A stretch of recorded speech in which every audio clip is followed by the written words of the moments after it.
What's good, y'all? It's your girl, Mariah, and welcome back to REVOLT Sports Weekly. I've taken a little bit of a hiatus from you guys because I have been all over the world, literally. I was at the Super Bowl, and then I was at the Milan Olympics. And you guys, I've been to the Paris Olympics, the Summer Olympics, and that was an incredible experience, right? Being in Paris and seeing all of the sports I love and have grown up watching in real life and the best people in the world competing. But seeing basketball and volleyball and sports that I'm used to watching up close and personal at the Olympics is incredible, but it's like not that jarring, right? Going to Milan and seeing these winter sports, first of all, whatever bug bites you during the Olympics where you become obsessed with these people and you learn their whole lives and you dive deep into their stories and their lore, I got bit by that for sure. I was so dialed in on these Olympics this year. It was incredible. I feel like the coverage was like very suited for the Gen Z audience. I felt like it was very entertaining. The personalities were dynamic. The drama was interesting. My favorite sport to see up close and personal was definitely figure skating. And I knew it would be.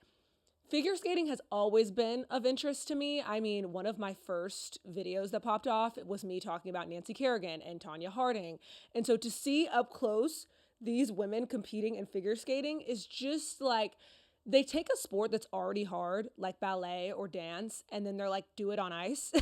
It's insane. Like, I couldn't even imagine dancing in heels, let alone dancing on skates, on ice, doing these incredible jumps, the athleticism, them showing like the height that they're jumping was insane.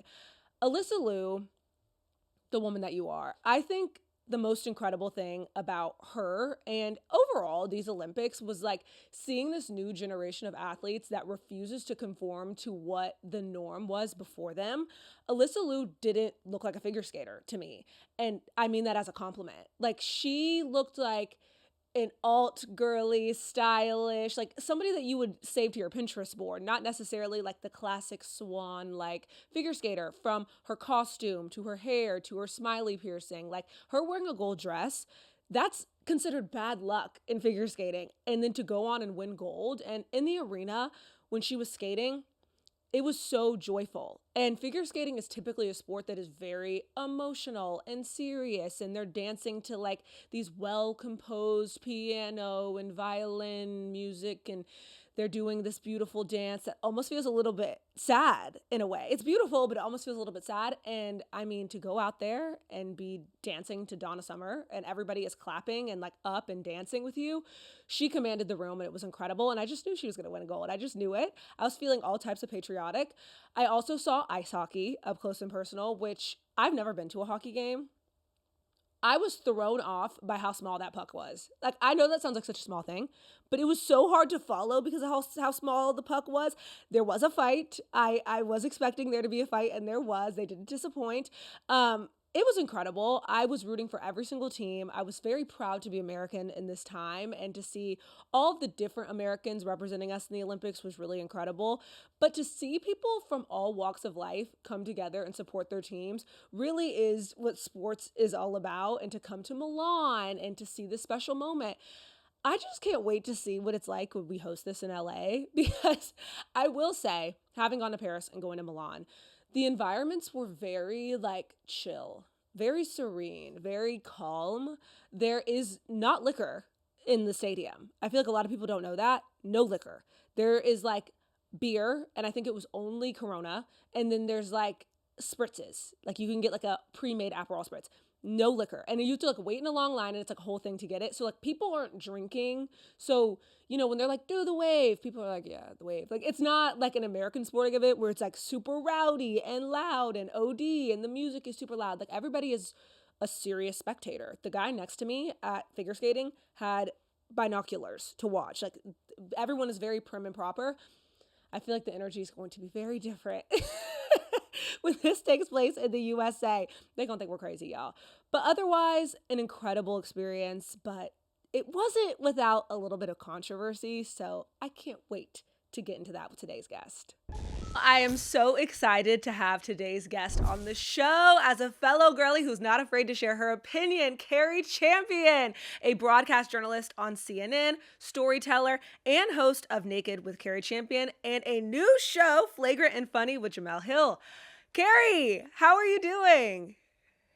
I'm so excited to be here. I feel like your family, first and Yes. foremost. And, for obvious reasons, I love your dad. We're good friends. And then I am just want you to know the way in which you have commanded sports content and created your own lane and did it just from scratch, literally from the ground up, not living off of anyone's name, but just your own acumen is so wonderful. And I'm so freaking proud of you. And it's an honor to be here to be with you. Thank you so much. Wow, that's really what I needed today. Like that makes my day. Thank you so much. No, I really appreciate that. I have been following you for years, obviously. So it just means a lot to have you on and have this conversation with you. Earlier in the show, I alluded to my time at the Olympics and going to the hockey game and being so excited and having that popped like a bubble as soon as I got back to the States. I would love to hear your thoughts on this whole US men's women's hockey controversy. Well, it's interesting because I have been talking about that on both of my shows. Most recently, the new podcast that I have with Jamel, Flagrant and Funny. We have talked about it all week long. Like we couldn't get enough of it. And the reason why it is that I first was taking the middle road, being like, I don't want to always complain all the time. I don't want to always seem like I can't take a joke. I was living in this space of I get the context of it. But here's the thing. I realized quickly that I was normalizing bad behavior because I'm so familiar with bad behavior when it comes from this administration or men in general in certain cases, that bro talk. And I feel like our expectations should meet the standard. My expectation shouldn't be that you're going to misbehave. My expectation should be that you should have some sort of decorum in class if you're going to be the president of the United States, as should the men in the room. And at the end of the day, what it really made me remember and really started making me more and more angry, which is why we kept talking about it, is that I do not like the performative allyship. I do not like when men pretend to be our friend or pretend to be with us or to pretend to understand our marginalized struggle. And when they get in these rooms, when they're behind closed doors and they're with the other bros, they then laugh at these inappropriate misogynistic jokes and or they are sexist. Sometimes I believe in this country, especially with heterosexual men in general, white men more specifically, they're more sexist than they are racist. And I got so angry because there wasn't one man. Whether some of the men in there were like, yeah, two for two for, as they're trying to explain. You heard some people were not agreeing with it, but there was a collective laughter. It would have been nice if one of the men said, Mr. President, we really love those women, and it would be exciting for all of us to get the opportunity to come to the White House because I know the ladies would enjoy it too. Don't you think, fellas? Or you just take that joke, be the voice of reason, stand up in that moment and say, it's not okay. But there's many ways of saying it's not okay. I know you don't want to offend the president, but there are many ways to say it's not okay, but vocalize something. And I know after the fact, there have been apologies and some of the women on the team had mixed reaction. It's just not okay. We've normalized bad behavior. Our expectations should be, you should defend me. My expectation should be that the president of the United States should not make that joke. And the reason why it was more offensive coming from him is because if we think about it, look at his history with women, how he's treated women, what he's been found guilty of, what he's been accused of, how he continuously berates female reporters in the White House and everyone just looks around and doesn't say anything. I just watched the other day, my colleague Caitlin Collins told her she never smiles. She's such an unhappy woman. What? Answer the question, sir. Answer the question. Like, and no one stands up for these women. He has a particular ire for women who don't seem pretty slash pleasant enough for him. And it was one of these instances, and I'm like, enough's enough. I'm tired of it. And I'm tired of everybody laughing uncomfortably to make him feel comfortable for his bad behavior. Set a different standard. Have a new expectation. I I completely had something to agree. say. I just had something that went on a rant. I'm so sorry. I'm really glad because what you said was really important and it was all true. I haven't been able to stop talking about it all week either because I think we all felt a twinge of what the women on the hockey team must have felt when they saw this video, because we've all experienced that, especially since you don't know if you're being laughed at by men under closed doors. Like, you don't know if men are smiling in your face and then laughing at you as soon as they're having locker room talk, which Trump is very familiar with. I mean, we heard about locker room talk before he even got elected the first time. So it's just very reminiscent of that. I feel like I'm having PTSD almost to his first run and everyone ignoring the locker room talk of the first time. And now we're expected to just smile and move on because nobody wants to make everything about politics. And I would love to get your thoughts on this intersection between sports and politics, because my sentiments were, Trump is the one who turns everything into a political moment by not just being professional and celebrating the athletes, but turning it into a divisive moment. The women didn't do that. They simply went out there, they won gold. They've medaled it every single year since the sport was introduced. And the men had, what, a 46-year drought before winning this medal, and they're laughing at them? It's ridiculous. And a lot of the response was, well, everyone's making everything political. I know I feel as though it's not our fault that our existence is political, but how do you feel about politics and sports? I agree. That's a really good point. Everyone isn't making it political. The director of the FBI on our tax dollars is in Milan chugging beers in the locker room. He made it political when he called up the president of the United States, and he made it political when he put it on speaker and they broed out. That became political in that moment. Yes, thank you for calling us. But the intersection of politics and sports has always existed. And for those who are just like that stick to sports family, it's impossible. Everything that is related to sports is 100% intersecting with politics, whether you want to believe it or not. It just is. That's what we were doing there. We were fighting for America. We were representing our country. That is, the Olympics is the most patriotic moment that we have in sports. Knock it off. So I don't want to go back and forth with these people who are saying you're making it political. He could have made it politically correct and not been and not try to diminish women or denigrate women as he does all the time. And I think that I was about to curse, so I had to catch myself. I had to redo my words because I was really about to just be like, we're literally in my house eating and having dinner and talking. That's where I was going. Well, But yes. the reality is that yeah, that's just the case. And I'm sick and tired of being sick and tired. I think that I think men owe us a huge I mean, they really owe us some sort of respect. You can't keep letting this man disrespect women consistently and not say anything. Is someone standing up to him? Can someone say that's not funny? Like, he made it political, and everyone else who's like, you can't take a joke, you're always mad about something. If I hear one more of those, you can't take a joke, where Right. was the funny? It Where was wasn't the a good funny? joke. That was the It issue. wasn't a good joke. It wasn't funny. Laughing at their expense, Make it's a not good funny. joke. Right.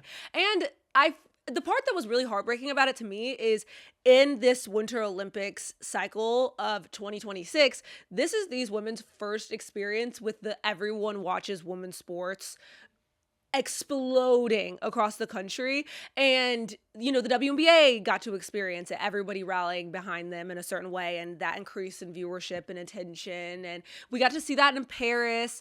But these winter sports, it was our first time rallying around them the way we have around every other sport that we're getting to see every single year. And they only get this experience once every 4 years. And for him to just diminish that accomplishment of winning gold for this hockey team, especially during Black History Month when we had the first Black American to medal in hockey ever. His disrespect all throughout Black History Month has been insane, but just to take that moment away, come on. Yeah, I think, and I'm not saying all men are horrible men, because we had some great examples. Believe it or not, Flavor Flav being He's the someone best. who was going to stand for women in Olympic sports was not on my bingo card ever. I was like, Flavor of Right? Love. We go from Public Enemy to Flavor of Love to now I'm the biggest advocate for women's sports, women Olympians. Great. I'll receive that. Thank you. But the reality is that there is something going on where we are, and I don't think it's not always been this way. In fact, I think there has been this disdain towards women, especially as women in sport are starting to find their footing and their voice. But I do believe the team captain said it best when Hillary said, I shouldn't have to stand here and talk about someone else's behavior, because that just takes away from everything that I'm paraphrasing, that I and we have accomplished as a team. She's absolutely accurate. But let me hold my beer. Let me be upset for you, Hillary, and talk about this person's actions. I think that we are forgetting so much in time. Like the fact that women have to still in 2026 continue to show our resume, continue to advocate for ourselves, to ask for the basic treatment, which is all you have to do is say congratulations. All you have to do is say you did a good job. All you have to do is say, you too matter. Thank you all for continuing to be excellent. The men have now met you. We're not making jokes about men finally getting it done after 40 years. Could you imagine if we made that joke? Could you imagine if the roles were reversed and Kamala Harris was the president of the United States and she called up the women got her on Please. the line. She's like, finally they got it done. Those guys are oh God, they're so awful. I'm glad they finally did it. I guess I got to invite them. Could you imagine? Oh my Could you gosh. imagine? The It reaction wouldn't would be even different. happen. The reaction would be different because it'd be a woman. And that is the underlying issue in all of this, that women won the majority of gold medals, right? Women, it feels to us, if things are the way they're supposed to be, us excelling in sport, even beyond what the men are doing, should make us earn some level of respect. But it's kind of sobering to realize that this is where we are in culture. It might feel like, okay, everyone watches women's sports. Yay, we're so proud. Yay, we're so happy, because that's the cool thing to do in public. However, it's a moment to say, okay, wait, I forgot. We did just elect this man president, and he is the person that the majority of our country picked to lead us, and he is the leader of our country. And a lot of those men in that room probably look up to him and are excited to talk to him, just like it seemed. They didn't just giggle awkwardly at the joke. They laughed at it like it was the funniest thing they've heard all year. And I think in a certain sense, and God, they're going to attack me for this, but could they be threatened a little bit by this rise in women's sports? You know, if we catch up in sports, then what? Right? So I don't Oh my, know. I was bothered by the whole thing. I'm still mad. I just don't know I how to like move forward. I no, I'm livid. Yeah. You know why I think the reason why it resonates so much with women too, you pointed this out earlier, just very astutely, is because it feels so familiar. It feels very familiar. We all have been in a situation as a woman, and I'm talking about from when you're in grade school and a boy's like, I like you, and he's pulling on your hair in front of other people, right? He likes you and he's passing notes and he tells you he likes you, and then in front of other dudes, he's pulling on your hair and saying he doesn't like you. Like, whatever the case may be, it's that elementary behavior that we are still experiencing, in our 20s, in our 30s, in our 40s. No matter what we accomplish, no matter what we do, it always feels like it can be degraded down to something that doesn't matter, and it's simple immature behavior. And it's like, enough. Please, can one of you men stand up for us? What Right. happened to that? Can one of you men in a position of power say, I don't think that joke is funny? I'll give you an example of a joke that, not even a joke, of a moment, and it has nothing to do with women, but what I would have liked to see. Jerry Seinfeld, there's this old clip, and he's with a group of comedians. I think it's I think it's Chris Rock, maybe Bill Burr, but Jerry Seinfeld is in there, and they get on the topic of the N word and AH, not ER, but AH, and Chris is like, that word just cracks me up, and Bill Burr's like, it's so funny when such and such says it, and when he says it, it makes me laugh, and Jerry Seinfeld is sitting there and it's just real quiet. They turn to him, and Jerry goes, I don't see the humor in that word, nor do I seek to find the humor in that word. It sobered everybody up in that immediate moment. Because why are we all just laughing at this word? Because we know it's highly offensive for people, and we know that it can be uncomfortable. And I don't know if there's any humor in it. Yes, I know you might think it's funny, but I truly don't think it's funny. And I try not to find the humor in the word. That's just me. And he said it so simply. And that's what someone should do to the president of the United States. In short, you are a leader. Act like one. Be one. Lead by example. Stop keeping this going. It's disgusting. Women deserve credit. We've come a long way, in spite of, not because of, right? And so here we are in this beautiful moment where we're celebrating women's sports because we're always so excellent. And now we finally have the eyeballs and the attention that we finally deserve. These women get to do this once every 4 years. Please, knock it off. You know what I'm saying? Just knock it Oh off. my Let's gosh. celebrate this. It's Women's History Month coming up. Right. Knock it off. Oh my gosh, I can't wait to see how he, like, after the way he acted and the tweets during Black History Month, I can't wait to see what he pulls during Women's History Month. I don't even want to think about it, child. Oh, okay. Well, let's move on to something a little less, I don't know, anger inducing for me personally. Sure. And talk a little bit about the NBA. Same. So the NBA MVP conversation is very interesting this year, not just because of the candidates, which we're going to get into in a second, but one thing I'd love to get your opinion on is this whole debate about not only like tanking, but load management and having to get ahead of that by implementing the 65 game rule. And therefore, the 65 game rule is now knocking off like half the MVP candidates. It's just a mess. I feel like every rule is always changing in the NBA. What are your thoughts? I think it's really interesting because we're now in this space where, and I don't necessarily think that and I don't want to be like hot take. But if I'm on the outside looking in, I'm like, oh, so this is about excellence and eligibility, but more so eligibility than excellence. Are like if you're sitting here and you have to make a choice, I can't remember a time where this was an issue where it's like, oh, if SGA is it, no, he has to play, he has one more game and he can't make it. Okay, this Jokic, if he plays, he misses two more games, he won't be eligible. And I understand the rule and why it was put in place. But it also shows that what you put down on paper doesn't always necessarily work out when it's actually realized or executed. Tanking is a thing. It is a problem. We have to think about it. They fined Utah Jazz, I think, a $500,000 just recently for low management slash tanking or what they thought was happening within that organization. And I know you're trying to figure out ways to make these players play, but there is a solution. There's another solution to this, right? It's not an in-season tournament game. It is arguably, it could be less games. Like just what about that? Like, or maybe these, yeah, I don't know. There are other solutions, but the reason why I don't think less games is an option is because they want to make money. I totally understand that. It's at the end of the day, I want to make money. This is a global sport and we're trying to make money, but you're not accommodating some of these players. They legitimately are injured. Like, and they want to be at their best when it matters. Why not shorten the season? Don't you want people to watch the playoffs? Don't you want people to pay attention to the finals? It doesn't seem like it's that difficult to me. I don't run the NBA, but I will say that I do believe Adam Silver will come up with a solution. But right now, even if we had to look at the people who are front running, I think Cade Cunningham, and I love the story that you did on Cade. I think that since he's the one who is in terms of eligibility and excellence, seemingly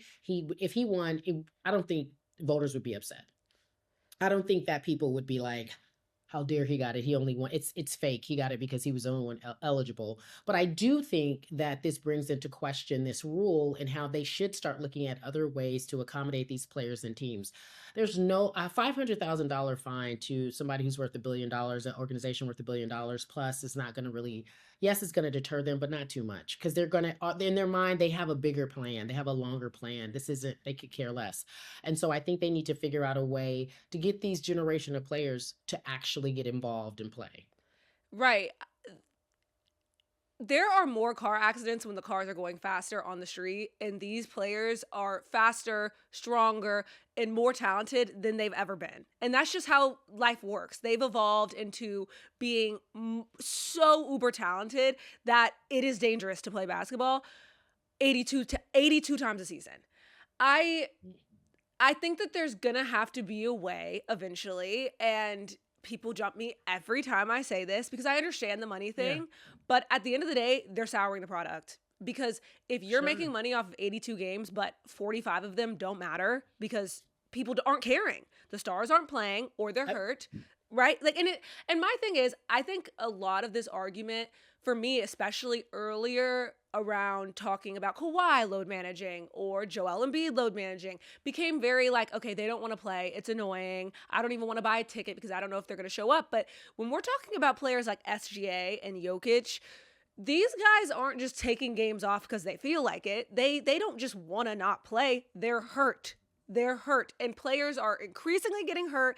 And every time a player gets hurt in a big moment, it puts an asterisk on everything that happens after it. So I just think eventually they're gonna have to because figure it out. well, it's so funny. You when you say stuff like, not you per se, but when you talk about the idea of cutting the season short, yes, I'm sure the players are all for it. But I always think of get off my lawn, old heads. When I was playing, we used to put wings on and fly ourselves to the game. and then we'd get off the bus and walk to the next city. So I don't know. And we weren't even making the kind of money. And you got all these things. You better get out there and play. And you're like, no, no. In fact, life is completely different. There are more things that are taxing. There are more things that are happening. There are better ways, yes, you can take care of your body, but there's other things that you should also take into consideration. Just because it's been that way doesn't mean it has to stay that way. I really, truly I can't stand that type of philosophy because it's been, it should be in in every industry, in every single industry, things change, usually to adjust to the times, right? That's just what it is. You can't roll things back like they're trying to do in this country and take away rights. You have to progress with the times and where we are and what it looks like. Take a look around your surroundings. Look at your star players. Where's your next superstar? Where's the next face of the league? You could say we have a handful of them. How are you catering to that particular next superstar, that next face of the league? Because you got to have it, right? Or the next faces of the league. I don't know. We can argue right now who we think that would be, but are they adjusting to those times and who that person is? Right. And it would be a beautiful world where every single NBA game mattered. I understand that back in the day they played like all of the games mattered, but realistically they don't. And adding a tournament and making more high stakes basketball earlier in the season, at first it was entertaining. Now I'm just kind of like, is that just another like injury prone time, making them play harder earlier rather than just like, let's just start on Christmas. Like, I don't know. Let's just start in Or December. yeah, and and some of these schedules these teams have, depending who you are, these schedules are grueling, and then some Oh, teams get really sweet schedules. It's like, what do you're right. Let's start on Christmas. Hilarious. The reason, and I do believe the and they'll jump me for this. I'm going to take your line. I do believe that why the games were more entertaining, it might be two things. One, nostalgia, but two, there were really defined rivalries. The competition was fierce. There were yes. storylines, there were characters, there were people who weren't trying to be superstars on the internet. They were people who were like, "Oh no, I came to ball. I don't like you, Isaiah." Like, but Isaiah had a chip on his shoulder and he beat them all. He took down Jordan, he took down Magic, he took down Larry Bird. Like, he was like, "I'm coming. Y'all should disrespecting Detroit. I'm coming for every last one of y'all." And then it's Jordan's time and he was like, "I can't stand you. I can't stand you. Y'all, I'm about to take everybody out. I'm it." When Magic and the Showtime Lakers were there were storylines and characters and people were involved from day one.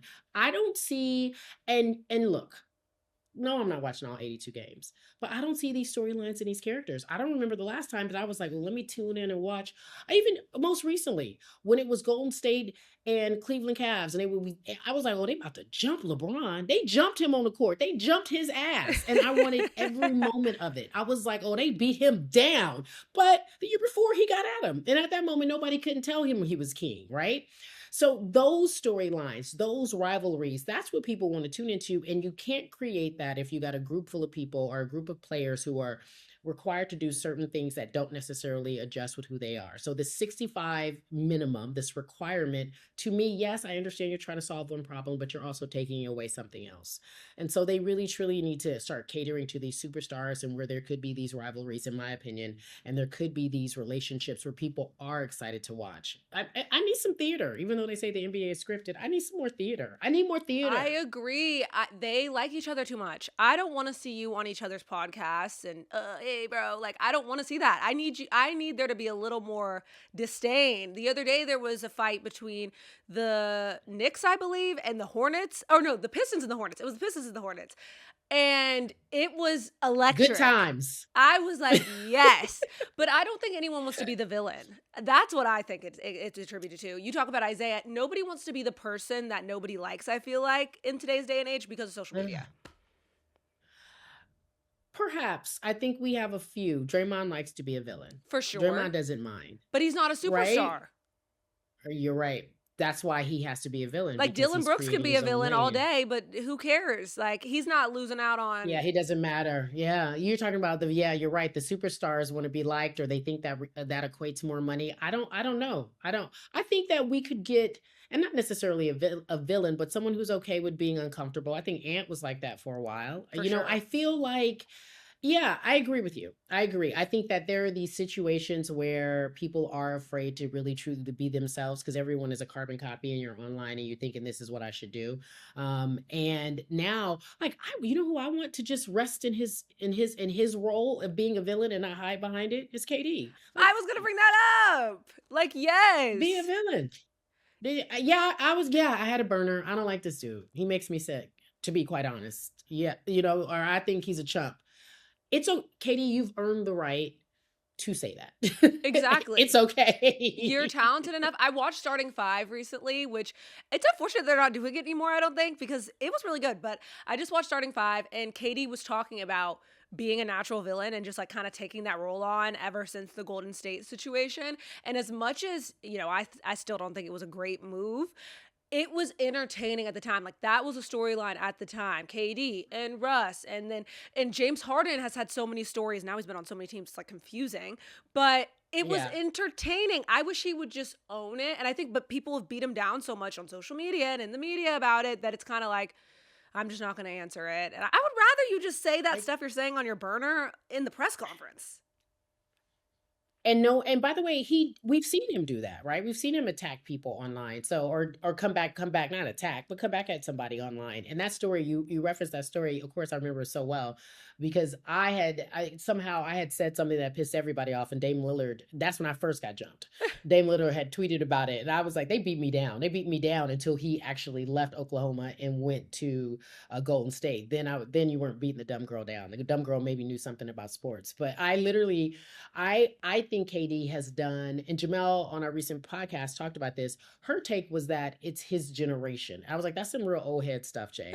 And he's like, no, no, this generation, they're not used to having conflict, and he's not used to walking up to someone because you've been in your phone so much. I'm like, he ain't that young. Like he almost 40. You know what I mean? Like what? She was saying, but the way he was socialized was during that age. And you just still walking to people like, yo, I don't fool with you. I was like, maybe that's just not his personality, period, right? And he doesn't want to interact with people and he feels better using his phone. I don't know. But Kevin Durant, I believe, championships and all, say what you want. I don't care if he joined another team. We could debate that for another day. Has the right because he is a star player. He has been a star player. He has the right to say what he wants to say. And if they don't like it, so what? You're accomplished. You got chips. You've done things that people could never do. You will go down, you'll be a Hall of Famer easy. It's okay. Talk bad about who you want to. Nobody gonna be mad at you. I completely Just don't talk agree. about your teammates. Yeah. Your teammates is a little crazy. We don't need to see that. That's crazy. That's a little crazy, but We don't want to see that. on opposing Yeah. teams, your ex-teammates, like that's interesting. I'm interested to hear what you have to say. And they get on the media all the time, the media, about having an outside opinion and being vocal about how we feel about what we're seeing. What like you guys could get on the mic and tell us how it really like I would love to hear. And instead of these like PR doctored, well, I do answers, like then actually tell us what's up. Now, I will say there are some players that are in the league right now and some teams and storylines that do deserve our attention. And one of those you alluded to, the Detroit Pistons. The Pistons are good again, Carrie. I am loving this story. I feel like we're in a space in all sports, like the NFL, the NBA, everywhere, where like the youngins are kind of coming up and taking over, and the interesting stories Yeah. aren't like the Yeah. sexy ones that we're used to, like the Lakers. Are the Lakers going to do this or that? Who are your favorite players to pay attention to right now? Your favorite storylines? Usually, it's usually based on how hot they are. So I'm gonna go with because I like eye candy. There's nothing wrong with that. I've earned the right to say that. No, it's real. It's real. Like, my storylines, this is so trash right now. My storylines sometimes are outside of the lines. Like, I love Jalen Green and Drea. I'm here for it. I hate that everybody keep jumping my sis because she dating a young man. I'm like, why Really? can't she do it? I'm like, why can't she do it? Really? It's not so much that relationship, it's the principality, Smokey. That's a reference. Do you know that movie? It's a principality, Smokey, from Friday. It's the Of principality course I of it know all. Friday. And it's because every day, I was just having this conversation with my producer. A 60-year-old man could walk in to the studio with his 20-year-old girlfriend and be like, this is Sheila, we're in love, we're getting But married I think tomorrow. that's And weird we're just like, too. cool. Of course it is. Of course it is. But it's so normalized in our world. And so I just on general purpose, on GP, I'm not going to Like, yeah, no, I don't want to be with someone that young, but I'm not going to jump down her throat when we see it happening all the day, all the time. Sometimes there has to be some solidarity among us. There has to be some honor among thieves. We have to say, come on, knock it off. Like in my mind, it's like, yeah, I can go at you, but in my head, the way I'm thinking is that I'm not going to jump on her back. I'm not about to kick her back in for something that we see happening day in and day out. Yeah, that's weird too, but we've already normalized men doing it in this society. Why must women be ashamed if they find a little young tender fine? The truth about a Roni. I like a young tender. I like a young tender. The truth about a Roni, we can't sing, but I like Here's a the young thing tender. though. So I feel not like, that young, but right. yeah. I like if my mom were dating somebody around my brother's age, I'd be like, Oh yeah, no. girl, You like please. mom, I no. don't know about all that, girl. But it And was you know the what your game when mom would her moment say? was She cute. would say, "Mind your business, young lady." 100, and then I I'm would kidding. have to, and then I would have to, and then I would have to think. I would have to think in silence, child, because I once mean, you'd be that like, said, then fine, do your thing, girl. no. I agree. I am saying this. I could never. I could never. I joke about yes. A 5 year difference, so be it. But I can't go any. You know what I mean? I can't go no deeper than that. And the reason why that is, Tracy Ellis Ross brought this up when she was on, in my opinion, Michelle Obama's podcast. She was I like, watched that too. I. You watched it, remember? Oh my She was gosh, like, I incredible. like younger men, and it just keeps coming up, and they're attracted to me, and I'm attracted to them, and I kept asking myself, what is this? Why is this energy keep coming into my life? And she made a really great opinion. She was like, I have a very full life. And if I decide that I want to be with someone, right? And I'm not talking about Drea specifically, I'm just talking about older women dating younger men. If I decide I want to be with someone, I want some different energy. I don't want to be around someone who's cranky and upset. And that's not to say all older men are cranky upset, but life does happen. And so it then starts to affect how you interact with other people. So when she said that, I was like, oh, I get it. I'm not going to give her a hard time. But her whole point was like, you can't shame me. And then in the comments, they shaded the hell out of her. That's why you ain't going to ever have a man. That's why you suck. That's why you ain't got no kids. You ugly. You ain't even that cute. You're just like, grow up. Which, like, saying you don't got no man as an insult is crazy because I'm like, thank And God, it's okay, all right, fine. Yeah, that is interesting. I mean, I think like the overall, I would love if we explored storyline wise the lifestyles of the athletes more. You mentioned like the storylines that are happening off the court and like the drama and the tea. We all know what's happening, especially with social now. Like we all know what's going down. So I mean, I wish we could have a little bit like a show like Starting Five would peek a little bit more into that. I would love to see what Jalen Green has to say about that. I know. I listen. Listen. Who knows what's going on? None of my business. But what I there's the principality of it all, as I pointed out, and that to me, I was like, that made me pay attention. I was like, okay, what's going on? Okay, and then also, and this storyline is kind of faded. But even when LeBron got mad at Stephen A, we were all here for that. It was fascinating watching them go back and forth on whether it be on First Take or social media. It was just fascinating to see LeBron not do the PC thing. Like it Right. was fascinating for him to watch because he is definitely one of the goats, right? One of to watch him say, no, I don't like it. And this is why I don't like it. We've never really heard like when we loved the authenticity. When The Last Dance came out, whether you believe what Jordan said or not, all I know is that he had it for everyone. And I was like, tell me more. This is the first time that you could ever see these men in a capacity where they have been told to be a certain way, and then you get to a certain stage in life and you're like, I'm tired of being that way. I've already established what my legacy is. So those kind of storylines were interesting to me. I don't think Jayson Tatum should come back. Like I I really was just like about to him. ask you about that.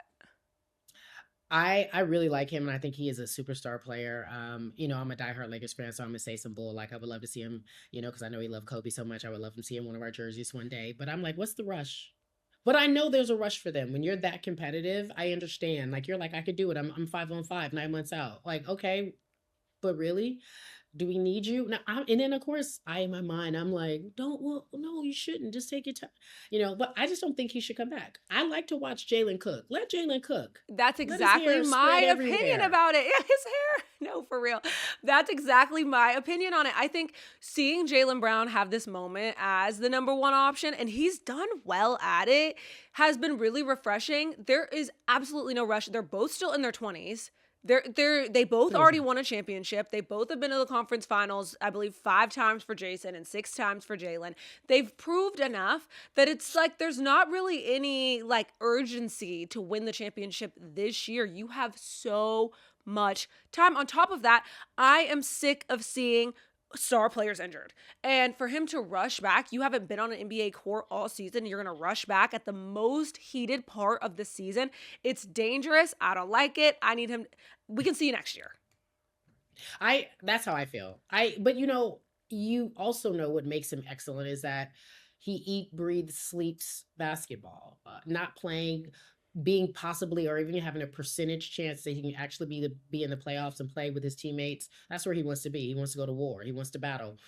So I understand that mentality, but I don't think it's necessary. And we all have opinions. I don't think it's. You have time. Like, why rush back? And we've seen this before, right? Not insert someone coming back too early, get in the playoffs, has a crazy injury, and then he's never the same. I don't want to jinx, but I can name somebody. I think of Derrick Rose. I think of all these players who, and I don't know if they rushed their comeback with just what wasn't ready, and then had never been quite right, and then something else happened right after, and it's just like.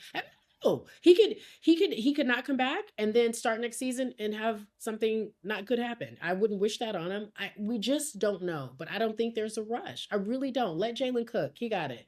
Don't worry, Unc. I'm gonna do it. We all set. I'm going to say something messy. So I always have wondered with the Jayson and Jaylen duo if there has ever Okay. been any sense of competition between the two of them. What? And they're very PC about it in public. As I said, I watched Starting Five and I watched Jaylen's whole season, and he's very poetic and politically correct in the way he speaks and picks his words very carefully. And I watched that moment where Jayson went down in the playoffs and Jaylen had to take over, and they did pretty well for a second, and then it was over. And Jaylen coming into the season with this mentality of like, I'm going to show the world I can be a number one option because he is talented enough to be a number one option, and saying things like, I'm the best two-way player in the world. And I wonder if there's this sense of Jayson is the star in the face of the Celtics, right? And then you've got Jaylen, who was the finals MVP, which had to bother Jayson. I don't care what he says, that had to bother him a little bit. And then you come into the season and Jayson is hurt and Jaylen is taking over and getting all this recognition. He's in the MVP conversation. Imagine a world in which they do go deep or win a championship without Jayson. If I'm Jayson, I'm in a little bit more of a rush to come back to prove that to the world. I'm not going to lie. I, what you're talking about is competition, and if there isn't a competitive jealousy, if there isn't a competitive spirit among them, then that's unfortunate. Like, you're not being messy. I want to see y'all compete, and you should be feeling a way that somebody thinks they're better than you. I want my teammate to think I'm better than you, and I want me to think I'm better than my teammate, because that's going to bring out the best. That's what we do. Yes, of course we love each other. Yes, of course we all want to win. Yes, of course it takes a team to win. There's no I in team, whatever cliche you want to think about. But at the end of the day, like, I want to be that dude. I'm old enough to remember when Kevin Durant was in Oklahoma. There was a local paper that came out, and the front page, I don't know if it was local, but the front page was like, I'm tired of being number two. I was like, you're damn right. Kevin Durant was tired of being number two. To who? LeBron. He was like, I'm tired of being number two. I'm just as good. I'm just as boss. I'm that man, because he was the option. He and Russ were great, but he was the dude, right? They had, and first of all, that whole OKC team, like James Harden, Serge Ibaka, Kevin Durant, Russell Westbrook, like, they were it. I'm sure I think Perk was there too at one point. But Yes. the reality at that moment was that when we talked about who were the players, it was LeBron, right? He had got maybe one chip in Miami, and then it was all about LeBron. And then Kenny was like, I'm tired of hearing about this dude. I'm just as good. I'm tired of being number two. And that is the way it should be. That is why you don't want to watch 85 games because you're not hearing more of that. That's why it's too much. Everybody's friendly. Let me go on your pod and talk about how dope you are and let's start our media companies together. That's fine too. But when we in between these lines, like I want to, I'm better than you. So it's not messy. I hope they both think I hope Jalen thinks he's better and Jayson thinks he's better than Jalen. I hope they do feel that way so that they can ultimately do what they will do, win a ton of championships, create a dynasty. I don't want that for Boston Celtics because I'm a diehard Lakers fan. But the reality is that it should be that way. You think Magic like everybody he played with? You think Kobe thought, you think Well, when we Shaq know was he better than didn't. Kobe, you think when Shaq was better than Kobe was like, yeah, he better than me. I don't mind him being. Hell no. Shaq was like, I want. Kobe was like, I want Shaq gone, and I want to win it on my own. I don't want to win it with a number. I want to win it all by my damn self. And he had some help, but he was like, Rick Fox tells this story. Now, these are old head stories I'm giving you. Rick I Fox love tells it. this story how they went to Kobe in the locker room, and they were like, he said, Kobe, can you at least pretend you need us? Can you at least make us feel like you need? Kobe's like, I I don't, but okay. You're like, I want that. Bring that back. I ache. I long. I wish. I Well, prefer. it I feels wish. like there was more of a reward in those times for being the best. Whereas now, because all of that has happened, right? And we see the players that never were because they never won a championship, right? And they see how those conversations go. Well, this guy never won a championship. So, and then when they get mad at Charles Barkley, it's always, well, he never won a championship. I think that right now, it's like, I need to get my ring first and then I can care about, because KD did say that, right? He's like, I want to be number one. I want to be the best. I want to be the best. But then he went somewhere where he was number two, anyways. He was number two to Steph Curry. He was Wait, number wait, two, wait. anyways. Wait. So wait, you're saying back in the day there was more of a reward. What do you mean by that as opposed to now? I just think that everyone wanted to be the number one guy, and winning was important, but like you said with the Kobe and Shaq situation, I want to be number one. And now, whenever a player, you hear them being like pitted against their teammate in any sort of way, or there is any competition, they're always saying, I don't care about the MVP. I want a championship. I don't care about this. I want a championship. And Shai Gilgeous-Alexander said it last year. Oh, an MVP would be nice, but I'm more focused on the shiny trophy at the end, which they're lying. They do care about MVPs and whatnot. But I think Sure. now it's not cool to want to be the best. It's cool to be like, I don't care who's the best. I want to win. You look at all the criticism that somebody like Kat is facing, and like the whole situation with the Knicks, and Shaq is in his face Hmm. telling him, "You have to be the best. You have to step up. It has to be a 1-2 punch with you and Jalen Brunson. It can't be, oh, I'm Kat and I want to make sure everybody does well. Like that can't be the case." And I feel like they have this like desperation to win a championship so that they can be in these conversations so nobody can say they haven't won one, and then they start caring about wanting to be Mm. the best. Hmm. That's how I feel. Okay, no, you're shedding some light. Okay, I no, I'm taking this in. I'm not saying you're wrong. Unlike men who listen to women talk sports, I listen and I listen and I say, okay, there could be there. Let me think about this. Let me sit with that and let me process it. Think before you speak, Carrie. But you could this could actually there's could be something to that because you're right. The conversation about Chuck never winning a chip. Um, is unfair and historically speaking it is because Chuck was an awesome player and a dynamite player and I'm sure he wanted to win a chip, but yes, Shaq can always throw that in his face, and that's what Kobe would do. He would sit on the bench and be like 1 2 3 4 5, count them, like just count them, like he would talk trash. You're absolutely right, but Kobe also wanted to be the best. Right. He also was at he was he the two can coexist. It doesn't have to be one or the other. We say this all the time. Two things can be true. I literally could would win a chip, but also I want to be the best. I want to be better than everybody. I want to go down as the best. And it may be more politically correct to say I want all of us to eat. And maybe you do feel that way.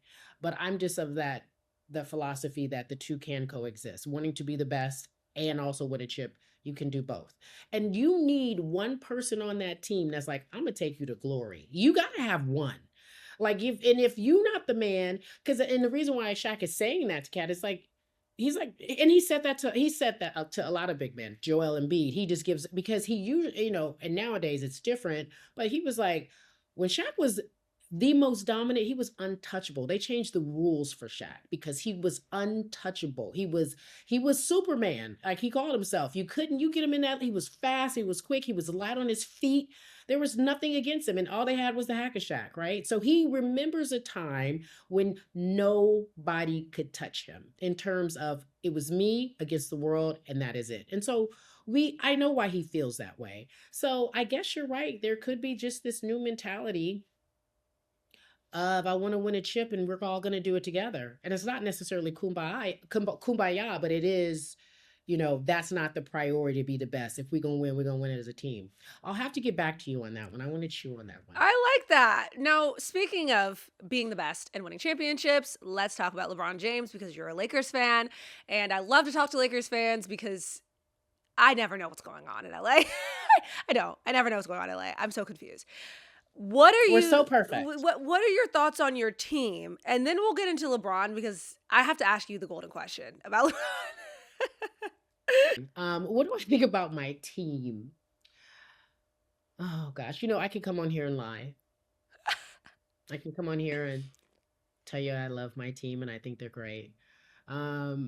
We've been rebuilding internally for a long time. And what I mean by that, the heart of that organization hasn't been there for a long time. That means a philosophy, an ethos, a mindset. It hasn't been there for a very long time. And I'm not pointing fingers as to whose fault it is because there's been a lot of family fights, right? Those family fights were made public. Jeannie Buss having to fight her brother so that she could do it. And he came in and behind her back, she tried to bring Phil back. I'm going way back. She tried to bring Phil back after he left. And her brother was like, nope, I got somebody else who he found a guy from McDonald's, no disrespect, and said, you the coach. And he wanted to put his, he wanted to put his stamp on this organization. And I think after she was able to get custody, she was trying to bring it back to the lore of what her father had created. And sometimes, and I said this earlier, you can't go back to the past hoping to make it new, even though what's old can be new, but you can't go back sometimes. You just got to move forward. And I wish the heart of my city would find its ethos, would find its mentality, its philosophy. And that's then how you pick players who embody that philosophy. Every single player that they've had that has ever gotten them a chip, and sans LeBron, and I'm not disrespecting LeBron. LeBron brought in the era of teaming up, and we all knew he was coming to LA. We knew what that was, but you got to get somebody who's like, this me. This is all me. And I'm going to take us to the promised land and get us a chip. We've had those type of players that understand what it means. And that's where I think our identity is misaligned. It's not there. So that's what I think about my team as a whole and why we find ourselves in these positions and why we can't really get back into the conversation since the bubble. I don't know why I've never heard it put quite like that because I've followed pretty obsessively the whole Buss family drama back because it's interesting, right? But it does have an effect on what's going on the court, especially like you said. I never thought about picking your players based on embodying that culture first and then developing the rest afterwards. I feel like the Knicks had that for a while with Tibbs and then they got rid of Tibbs and it's like now things are confusing with the toughness aspect, right? Do you feel like Luka Doncic embodies that Lakers mentality? Wait, I'd say that again. My phone, not my phone, the Wi-Fi stopped for a second. I'm sorry. No, Say it's that okay. again. Do you feel like Luka Doncic embodies that Laker mentality? I like Luka. I think he's No.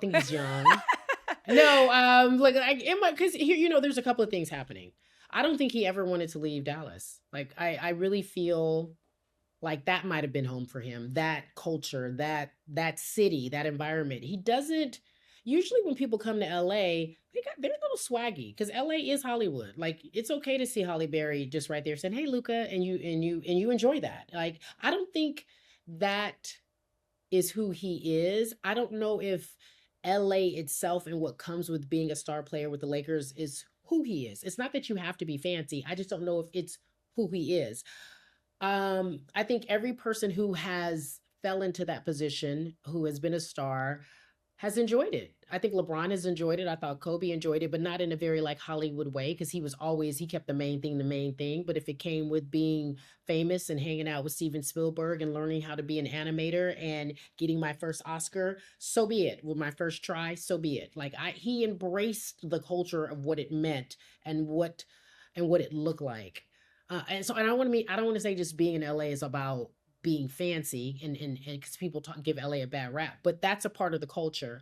I think Luca might be a little more inward, and I don't know if he enjoys LA. If you don't enjoy LA, you can't enjoy the team fully. I don't know. I think you have to really love the city and how the city loves you. I do believe that with all the players. I think in Detroit, you talk about how pretty they are and how the girls are out now. I think they love that city. When I go to Detroit, I love those people. They love you down. You will get the love and you will feel the love. And if you appreciate that Midwestern approach and how it's authentic and honest, that's the kind of player you're going to be. It's hard to put a swan in some mud and say, go have fun, right? And I'm not calling anybody a swan. I'm just saying environment matters. So I think maybe he'll grow into it. He's still very young. Who knows? No, that's a great point. Luca isn't, when I think Hollywood, he's not the first person that comes to mind at all, but he is very talented. So maybe, you bring in a little flashy guy that's a little more willing to shake hands and kiss babies and whatnot than Luca, and then Luca can be Luca, and then it'll work out a little bit more. Speaking of bringing in a guy with Luca, I said earlier in the season on this show and upset a lot of Lakers fans that I don't think the Lakers can be at their full potential until LeBron is gone because they are spending so much money on a man that is halfway out the door.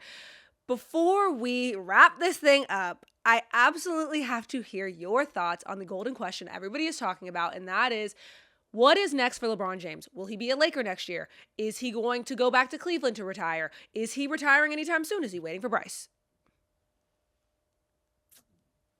That's such a great question. Um, because it's a great question because I don't think that anybody believes that he couldn't do all of the above. Meaning he could do all of the above and we wouldn't be necessarily surprised.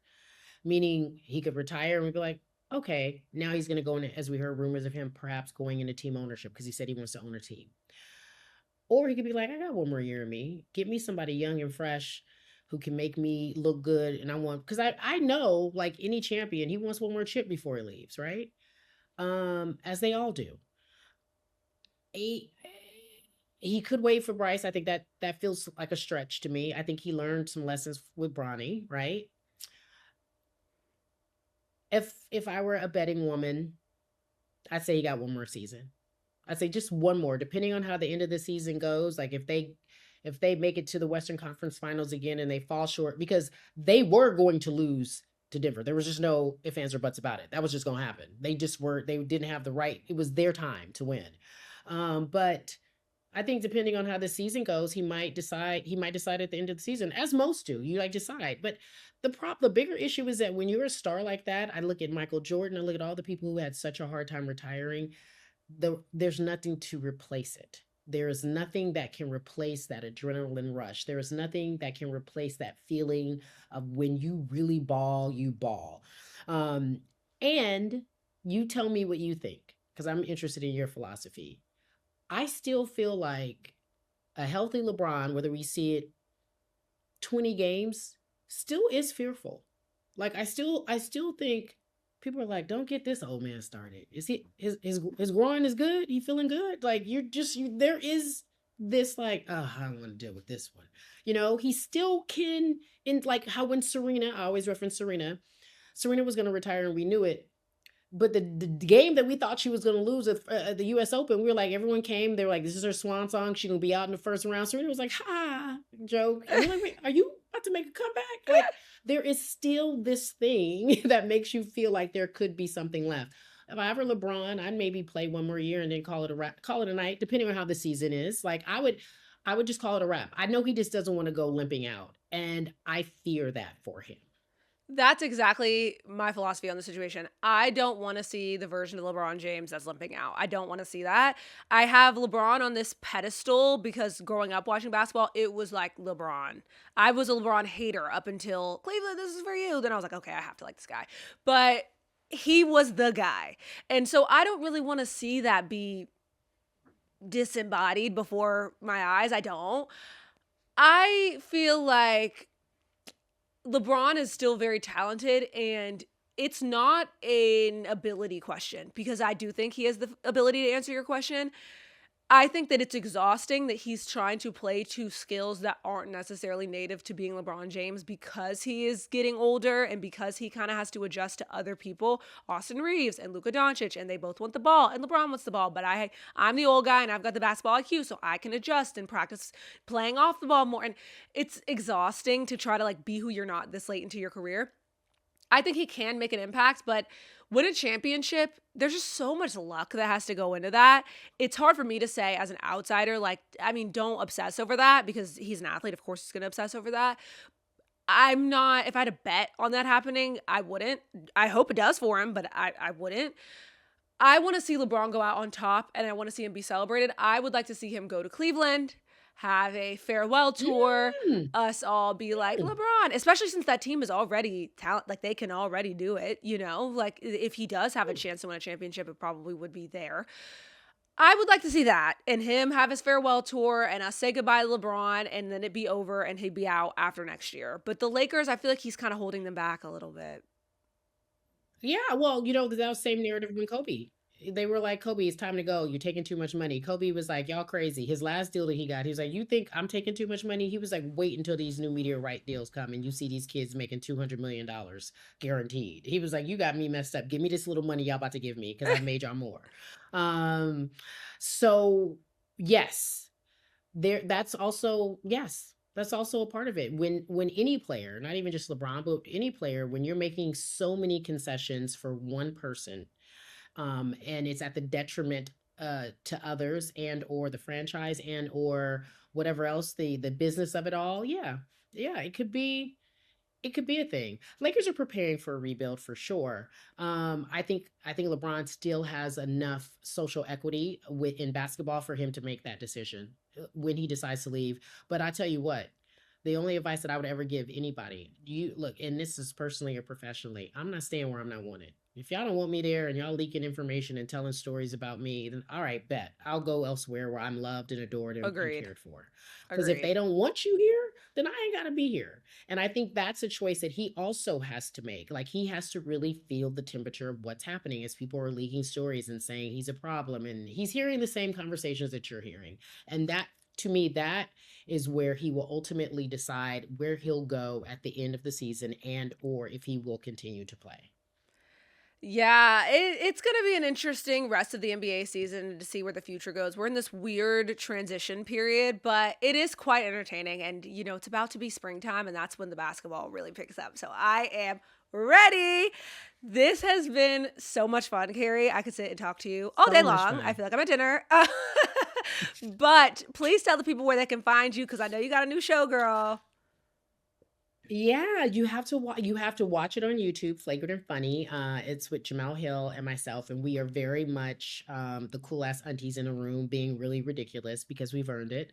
And we not only focus on women's sports, we talk about all sports, but our base is women's sports because I think that the women deserve the attention and they also deserve the acknowledgement, but we also have to normalize talking about women's sports and not making it so precious.